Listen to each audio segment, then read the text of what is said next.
Hello mga Lods, magandang umaga po ulit ng Saturday. Ngayon naman po ay magluluto tayo ng tinolang manok. Ayan po, tinolang manok. Meron tayo syempre manok, tinolang manok.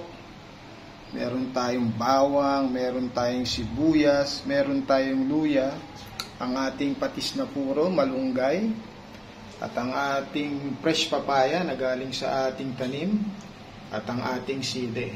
So let's go guys, samahan nyo ako magluto. So guys, let's start cooking. Lagay po tayo ng oil. Olive oil po ang ginagamit natin, no? Konting oil.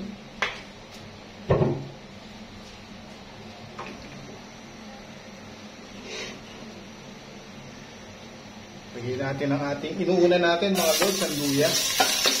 Ayan. So ito natin sa luya.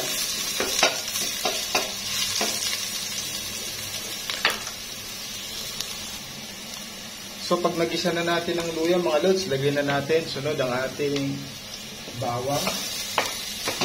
At syempre sibuyas, sabay na po yan mga lods.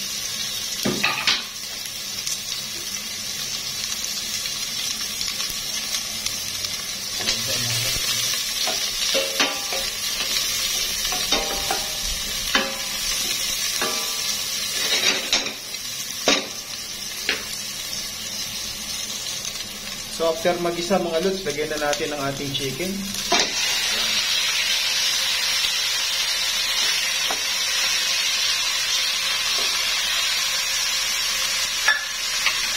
At lagyan po natin mga lods ng patis. Ito pong pampaalat natin. Tama lang po. 1, 2.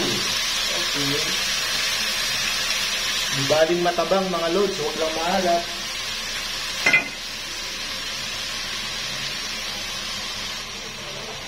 So mga lods, takpan po natin ang ating sinasangkutsa.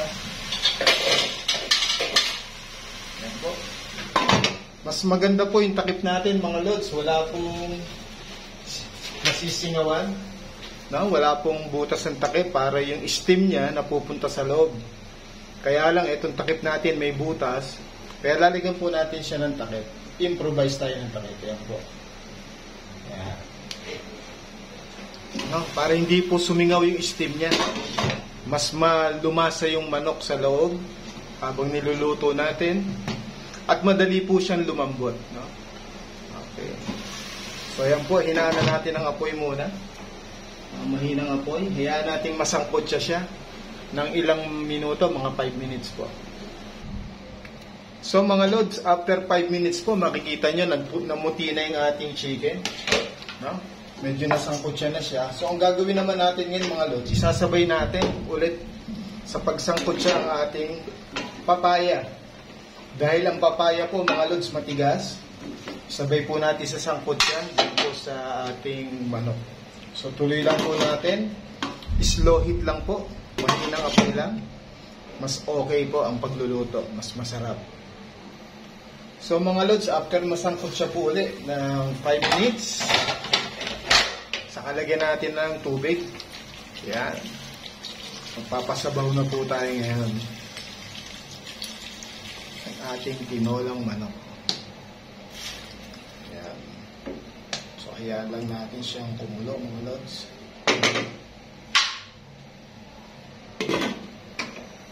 Pakasan po natin uli ang apoy mga lods. At pag kumulo na po, saka po natin hinaan ulit.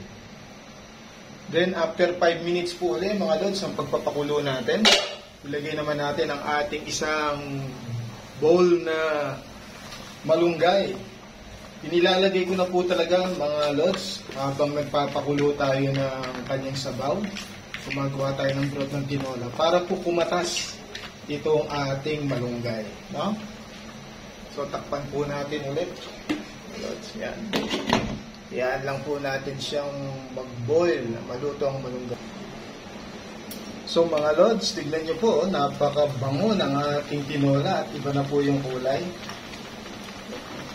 Kumatas na po ang ating malunggay. Yan, nag-green na.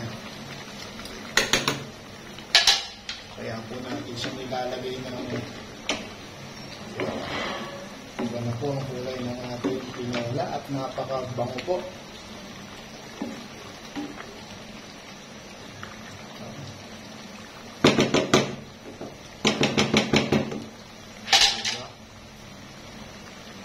At ang papaya, kita niyo po, matigas pa, kaya po sinasabay natin sa pagsasangkot siya sa manok. Alright. So mga lods, dahil paluto na ang ating tinola, yan po, ilalagay na po natin ang ating sili mga lods. Yan. No? Talagang kumpleto ng tinola ang ating tinolang manok. Okay.